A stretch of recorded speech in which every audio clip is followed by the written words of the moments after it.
questions for gerontological nursing. So first, assessment.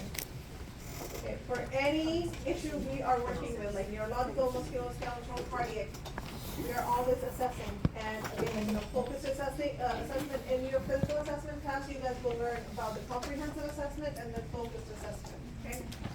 So, so for the cognitive assessment, we will do a comprehensive assessment in a memory disorder center with, so we'll do like a comprehensive or like a complete like neurological assessment first, we want to rule out any neurological impairments when it comes to like confusions and whatnot, and then we can move into like neurocognitive disorders, like if they have a history of dementia, Alzheimer's or whatnot. And then we are checking for them like LOC, cognition. For assessment for delirium, begin with good history. Okay, so begin with a good history questions, have your baseline set, and then you can question your patients on that, and then see if there are any variations. Prevention is the first step. So how do we prevent delirium? Again, it is acute onset. Mostly it's with the long-term hospital stay, medications, any sort of withdrawals. How do we prevent it? Treat the cause. Treat the cause.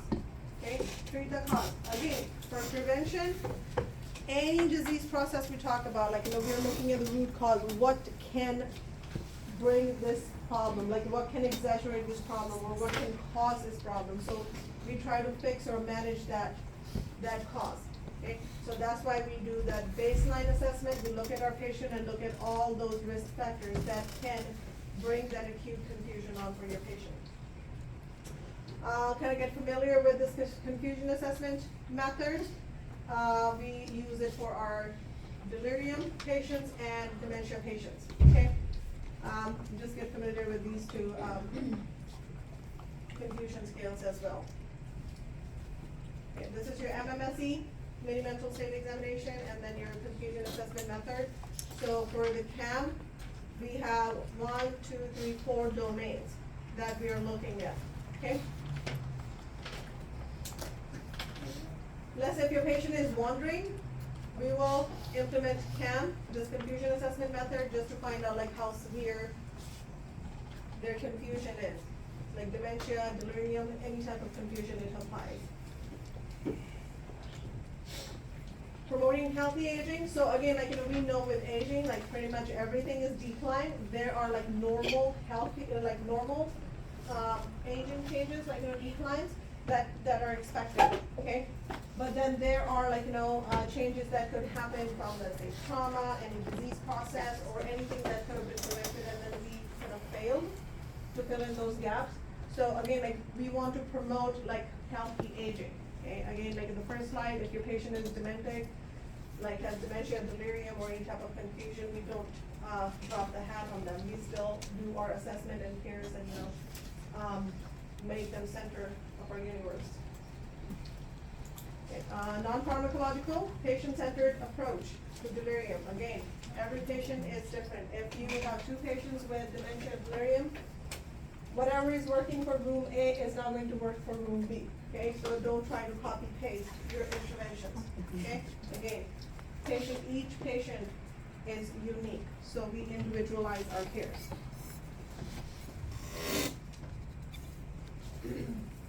So non-pharmacological is effective for reducing delirium incidence and preventing falls and decreased state. So again, another thing is for dementia and delirium, to not argue with your patients. And this is kind of not going off track, but it's not part of the slide.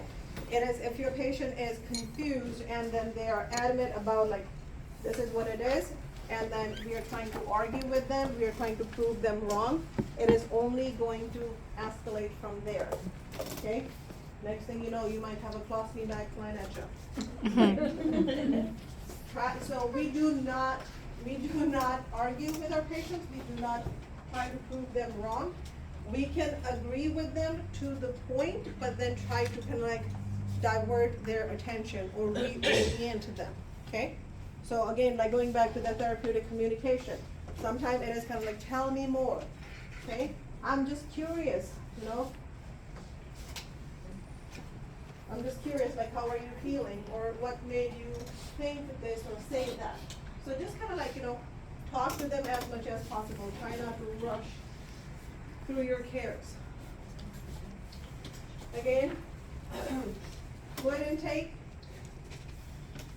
track disease process. If disease is the underlying cause for this delirium, consider any new onset of any symptoms, any medication. So consider adverse reaction from medication. Avoid excessive bed rest. So again, if your patient is just going to confine to their bed in a room, they're going to lose track of their days from nights, and their circadian rhythm will be like all over the place. And then of course that will bring some confusion and some agitation. If your patient is confused, again, we will try with like maybe bed alarms first, okay, before we start putting restraints on them.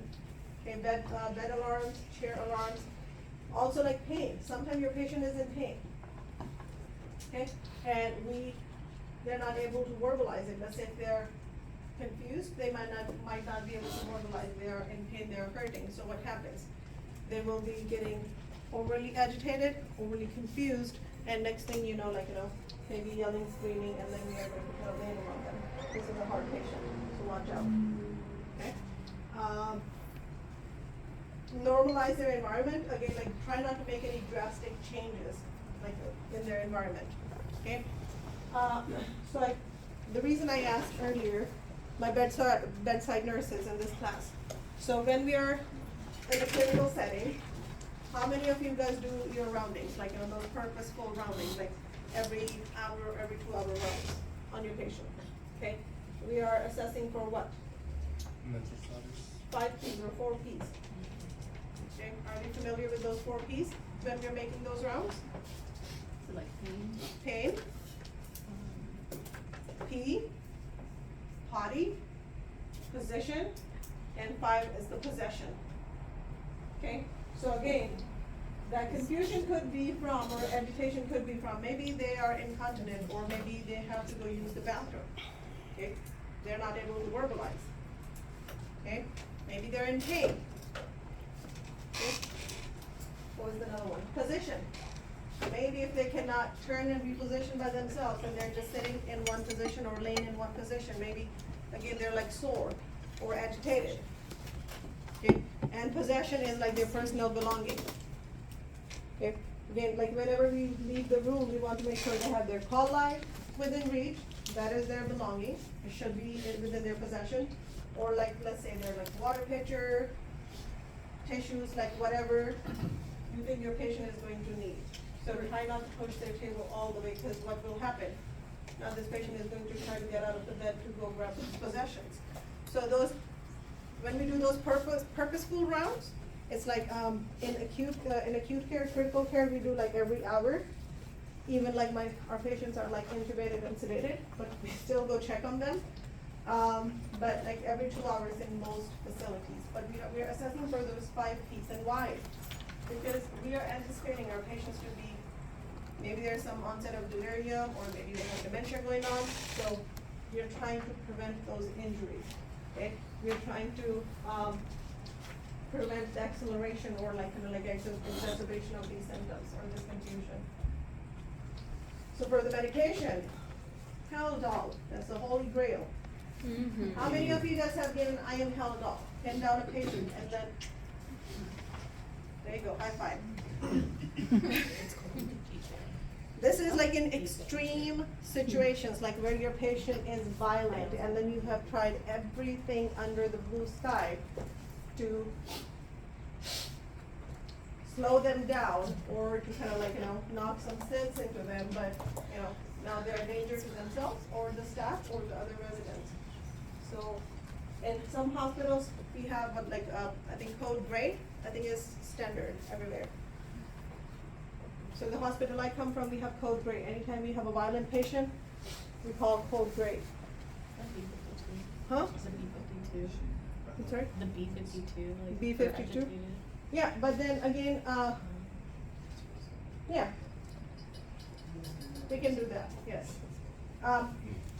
So what happens, like when you, again, like, you know, when your patient is like threat to themselves and other patients or the staff, then we can go to the pharmacological, measures. And then she said like D52 or, 51, 51, like, I'm sorry guys, I'm not like so familiar with that because my go-to is Haldol. I'm not a bad nurse, but if somebody's trying to kill me, I'm going for it. Right. I'm going for it. Desperate time call for desperate measures. That's my machine gun. Okay, so ICU delirium, there's the article. If you guys want to read or like maybe a couple videos, but again, it is inpatient, long-term hospitalization, confusion.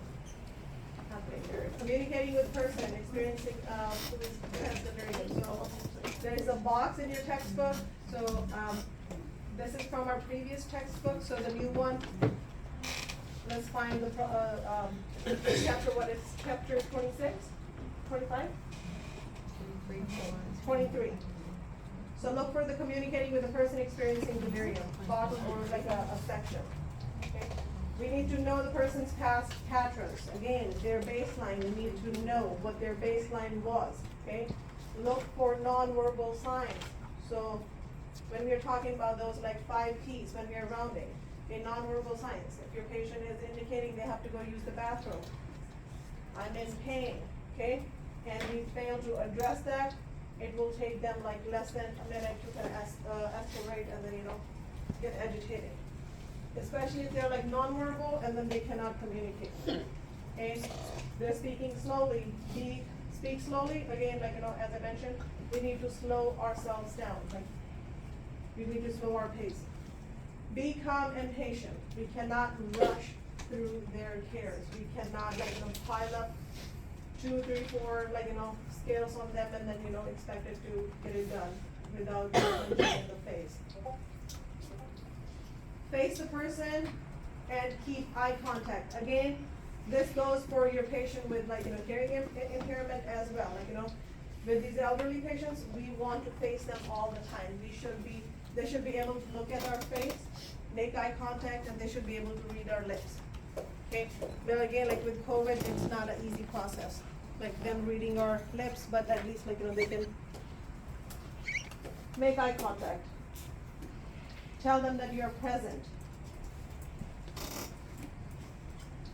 Sometimes you need to kind of get down to their level. So if your patient is sitting, maybe you want to kind of sit. Okay. If I am kind of barking instructions, telling them while they're sitting down, and I'm just gonna go, let's do this. They might perceive me as a threat.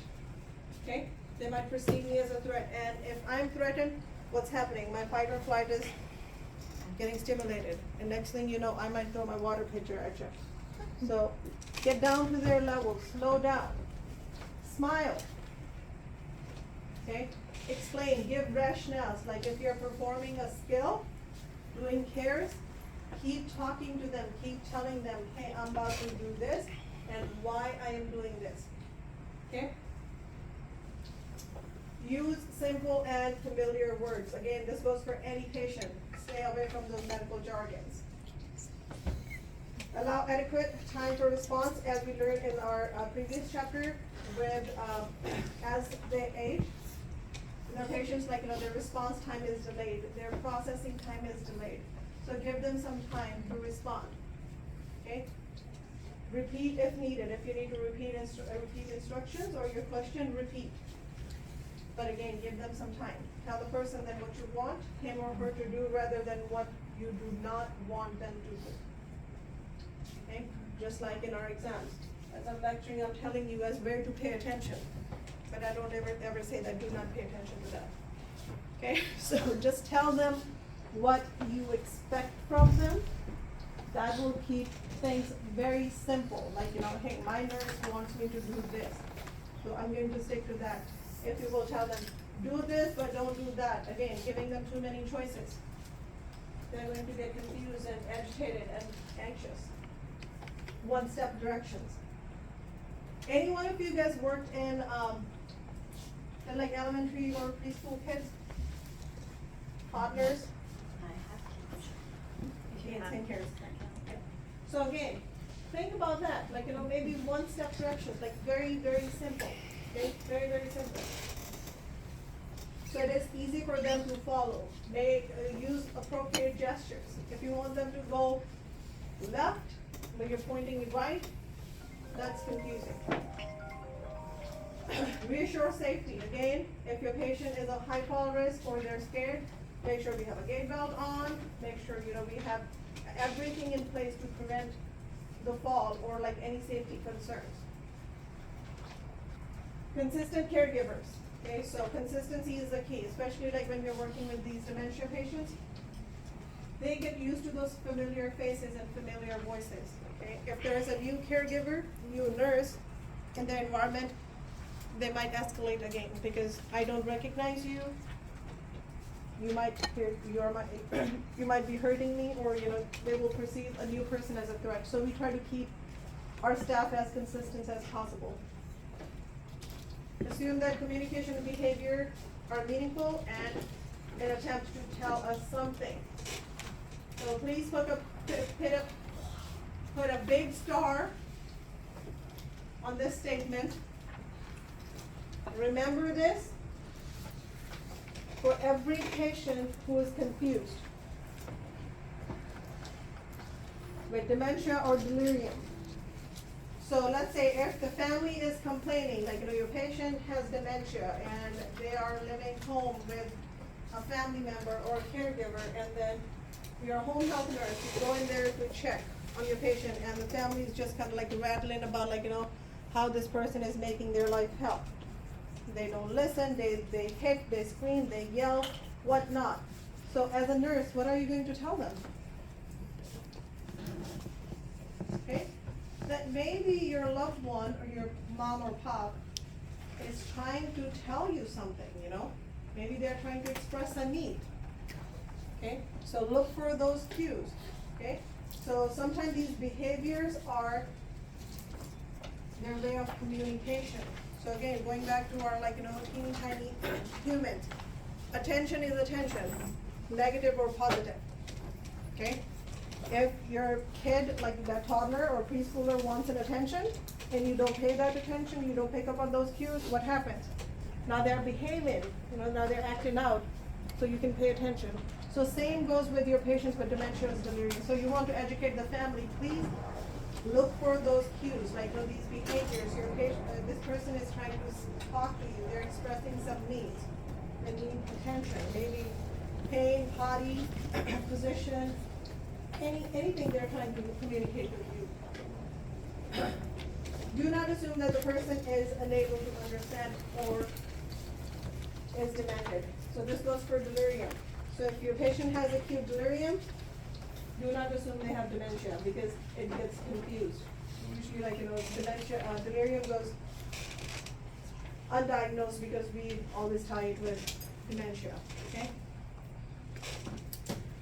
And then always assume with delirium, your patient can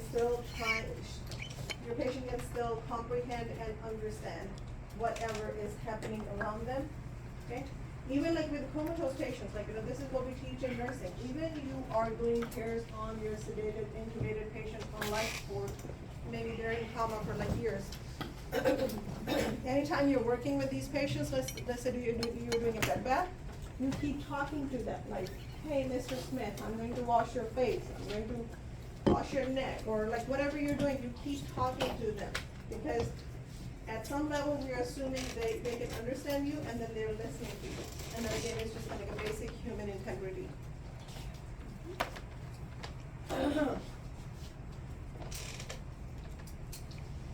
So again, the goal is to maintain the stability and the function, and the safety is the goal right here for these patients. We want to structure their daily living. We don't want to make any abrupt changes to their routines or their environment. Okay, and we want to, as nurses, we always educate their caregivers.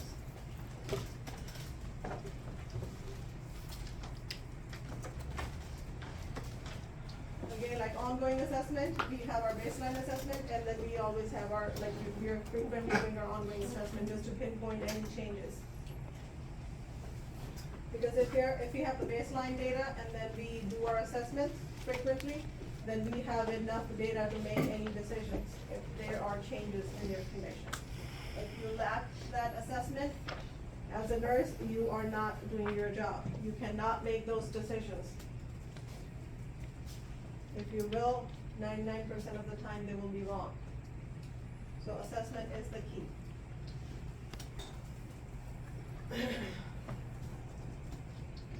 Please read over this slide.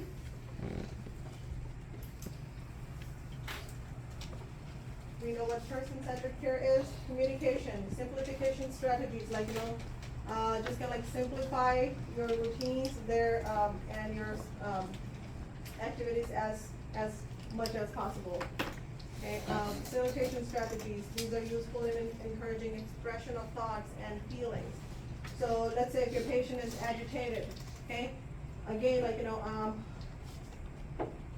sorry, like if I'm giving like too many kiddo examples here, like when my daughter, she did not start talking until she was like 5 or 6. That kid was like pretty much like mute, okay, no words, okay, but then she had expressions. So what I was taught by her nurse, like, there was like a chart, like, the emotion, like face chart.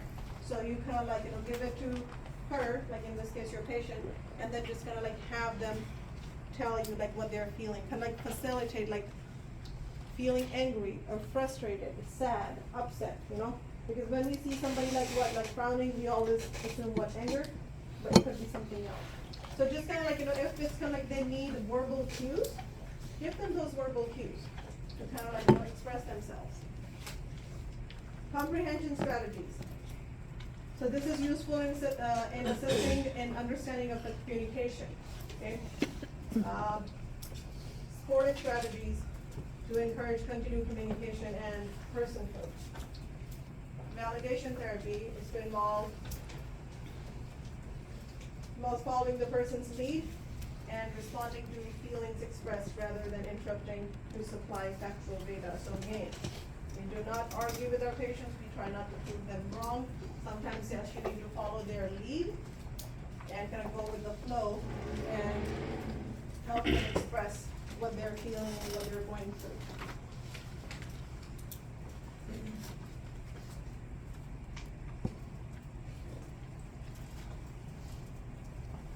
Okay. This is your assessment data. To review those, I'm just kind of covering assessment as I'm moving. So review this slide. Again, we have pharmacological and non-pharmacological interventions.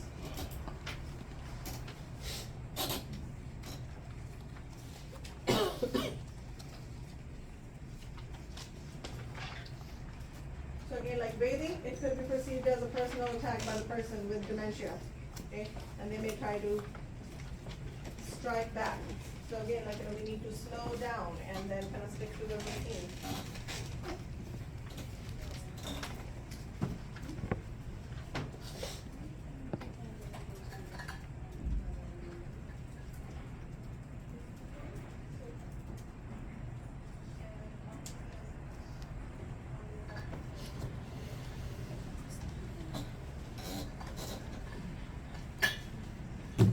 This is a future nursing student. Alright, so again, we do not make any changes. Again, the consistency with the caregivers, consistency with their, routine, and then again, like, keep talking to them, keep explaining, like, what are we doing? Don't take those behaviors as, like, they're personal, or this person is trying to attack you, they're trying to tell you something. Wandering, this is where, if your patient, is a wanderer, and then they're high risk for elopement and fall, we implement that CAM, tool. Confusion assessment method. Okay.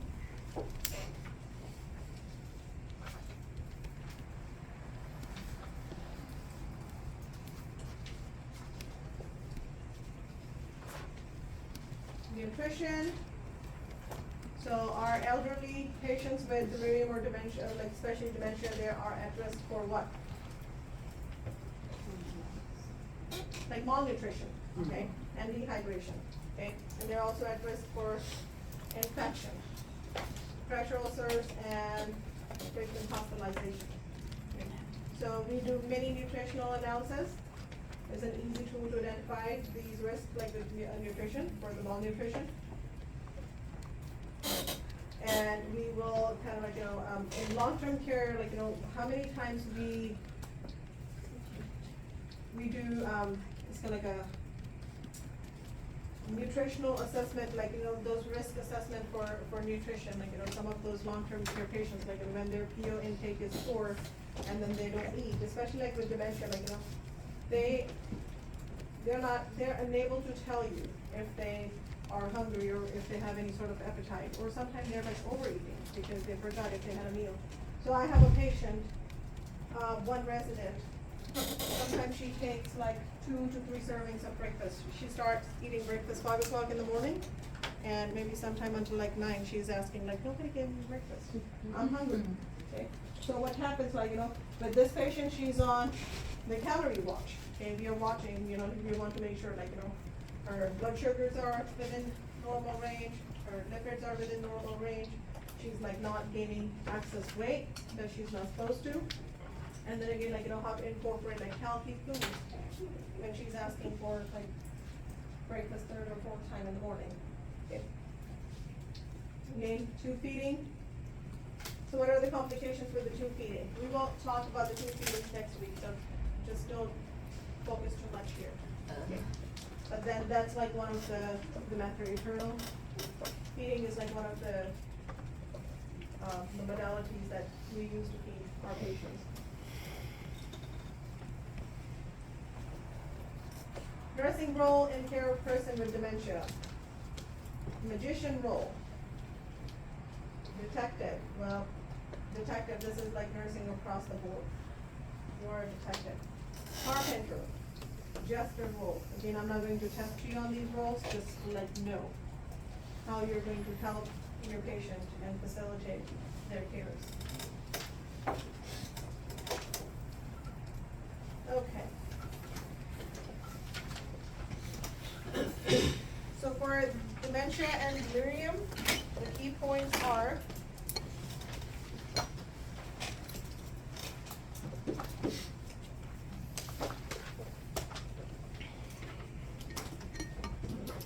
learn about dementia.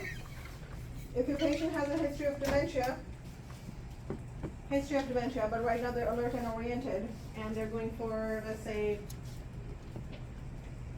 like an invasive procedure, who should provide the consent?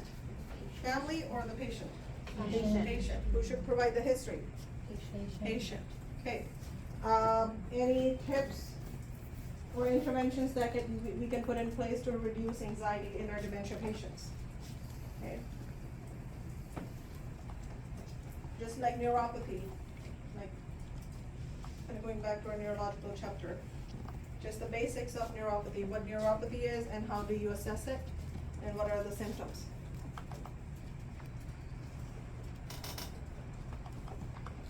I'm sorry guys, like it was not part of chapter 38, but just because we were doing neurological assessment, so let me just kind of like supplement it.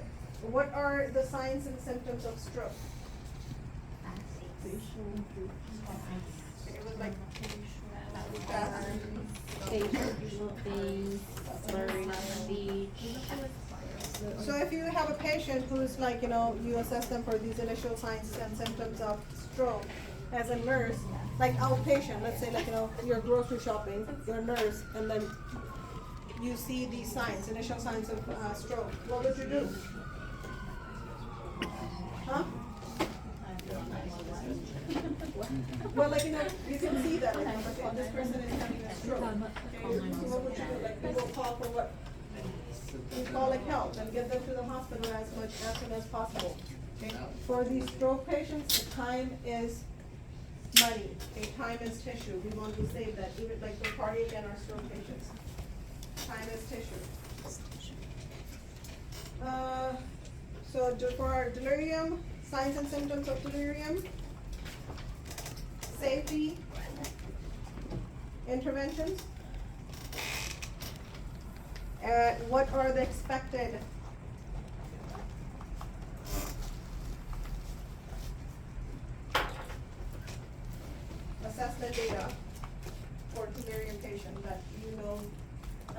see that I am anticipating. Huh? Is it camp? No, it's the data. Oh. Like for example, like delirium, I'm anticipating my patient is confused. That is expected outcome. And your CAM, your confusion assessment method.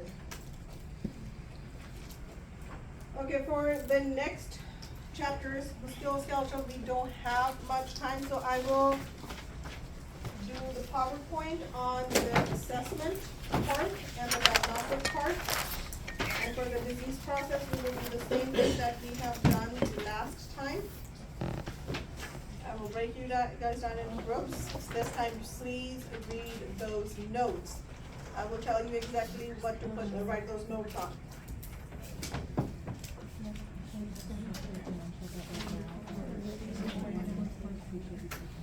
So what chapter is the next one? So chapter 44 in your med-surg book for the musculoskeletal.